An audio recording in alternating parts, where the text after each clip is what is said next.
renegade master. D4 damager, the ill behavior is back once again for the renegade master. D4 damager. Yan guys, meron kaming sinerbisan dito sa mismong BF Resort sa Las Piñas. Yan guys, meron kami chinek Samsung 55. Ngayon, ang sabi ni customer, sira daw yung sensor kaya ayaw mag-on, pati sa remote ayaw din. Ngayon, na-check ko siya sir, na-check ko siya. Good naman yung yung sensor niya. Yan, umiilaw naman yung sensor niya. Umiilaw yan guys.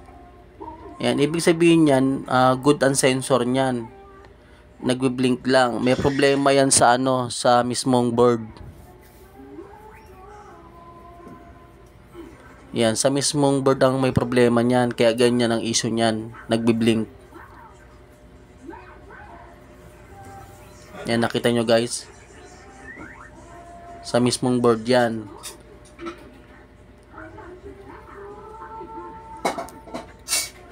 Ngayon, yan sila madam, nagbebenta pala yan ng mga ng mga damit, yan, mga ukay-ukay.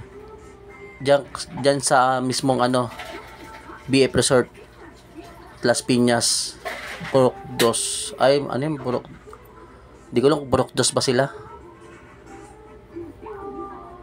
Basta sa BF Resort sila. Yan, yung ukay-ukay nila. Dami yan guys, mas lalo sa sa bodega. Yan, sinama ako ni madam.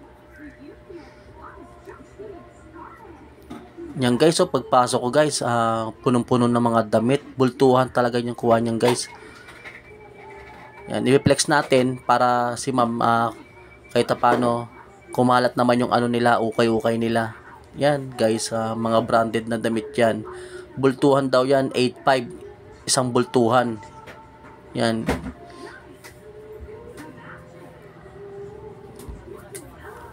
Yan yung jacket niya guys, oh. Isang balot niyan guys, 8.5, ang dami niyan.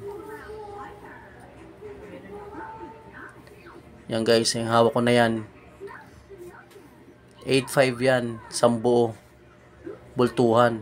Dami niyan guys, daming jacket. Saka ang dami nilang damit. Nasa bodega talaga. Mga legit seller yan guys. Pag gusto nyo makita, i-PM nyo. Nagbigay naman sila ng calling card.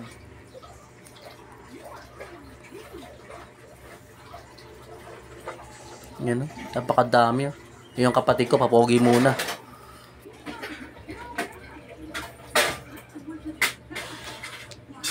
Alright. Daming damit.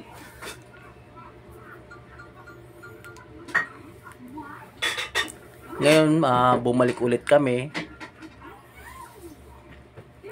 Tapos alam ko, hiningi ko yung dyan ni mama, calling card niya.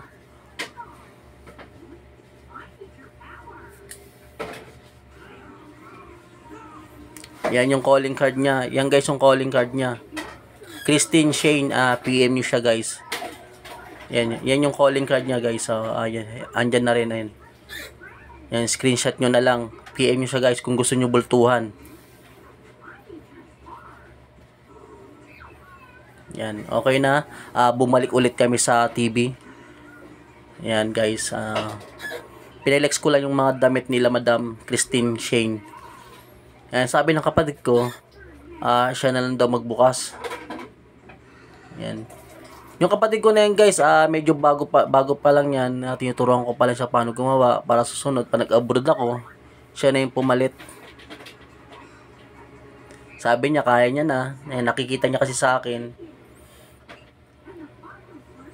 Yan, medyo nahihirapan siya guys, pero pinapayagan ko siya magbukas ng TV ng Samsung kahit hindi pa siya ganong mahusay. Yan, para matuto agad siya. Yan, kahit paano nakakapagbukas na sila ng Samsung Yan. Kahit frameless, binubuksan niya na rin. Kaya niya na rin buksan.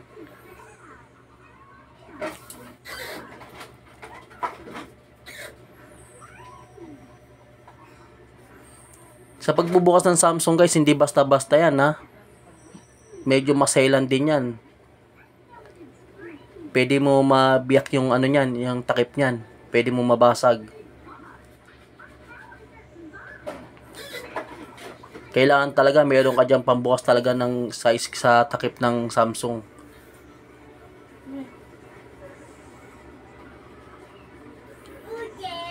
Alam ko banda dyan, medyo natagalan yung kapatid ko sa sobrang tigas daw ng takip eh. Hindi niya mabuksan.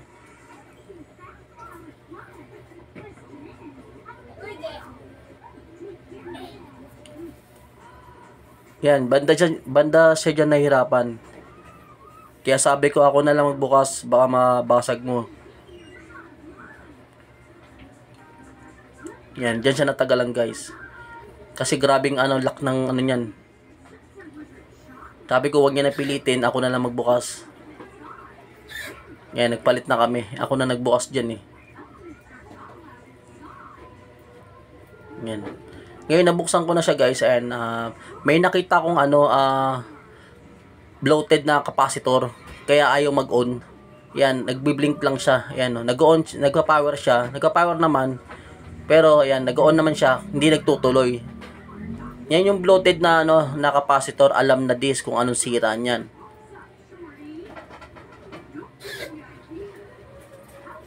Yan na guys, ayos na siya. Yan. Okay na. Thank you for watching.